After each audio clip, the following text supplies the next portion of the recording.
2026-cı ildir və həftənin bazar günü dəyərli izləyicilər, İranın atdığı raket Azərbaycanlı nazirin malikanəsinə düşüb. İran ordusunun Birləşmiş Ərəb Əmirliklərinin Dubay şəhərinə atdığı raketlərdən biri Azərbaycanın Fövqəladə Hallar naziri general-polkovnik Kəmaləddin Heydarovun ailəsinə məxsus malikanənin yaxınlığına düşüb. Bunu hazırda xaricdə yaşayan Azərbaycanlı jurnalist Cavanşir Həsənli bildirib.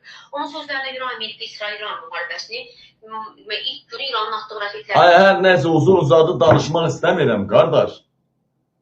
Ay qardaş, nə Kəmaləddini də vurublar, bildik. Mən sizə nə demişəm? Canlarım, ciyərlərim, mən sizə nə demişəm? Mən sizə demişəm ki, istəyir Kəmaləddinin Duisburgda, Düsseldorfda olan zavodları olsun. İstəyir Berlində Lukashenko ilə Mehribanın cütləşdiyi otel olsun. Bax, elə belə gəl Berlində cütləş, Kəmaləddin otelində cütləşdilər, ha? 100% Kəmaləddin çəkibdi, ona görə xod gedir də Kəmaləddin. Baxın, deyərlən vətən.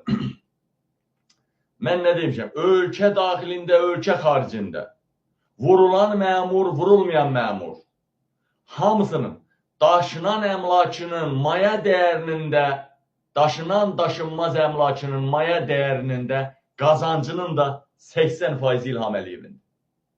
80% İlham Əliyevin. Yoxsa o adam bir sutka yaşamaz. Kəmaləddinin malikanələri vuruldu. Malikanələri vuruldu Kəmaləddin.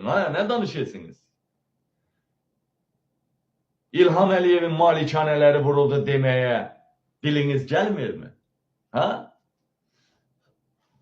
Nə gözəl, nə gözəl. Ürəyimizdən keçən həmi qız gəlinlərimizi İlhamın otellərində puldan basıb körpələrimizin ağzına ajivivar sürdü. Günorta gəlib, qırmızı kitaba düşən quşlarımızı, heyvanlarımızı ovluyub, gecə də yuxuda görənmədiyimiz qızları yatağa salıb, din eləyən ərəblər, körpəz ölkələrinin pullu şeyxləri, şeyx çırtımları, indi sizi çıtladırlar, eləmi?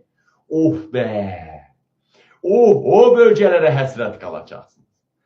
Mənim naləm yerdə qalmaz, ha! Mənim naləm yerdə qalmaz, ha! Baxacaqsınız.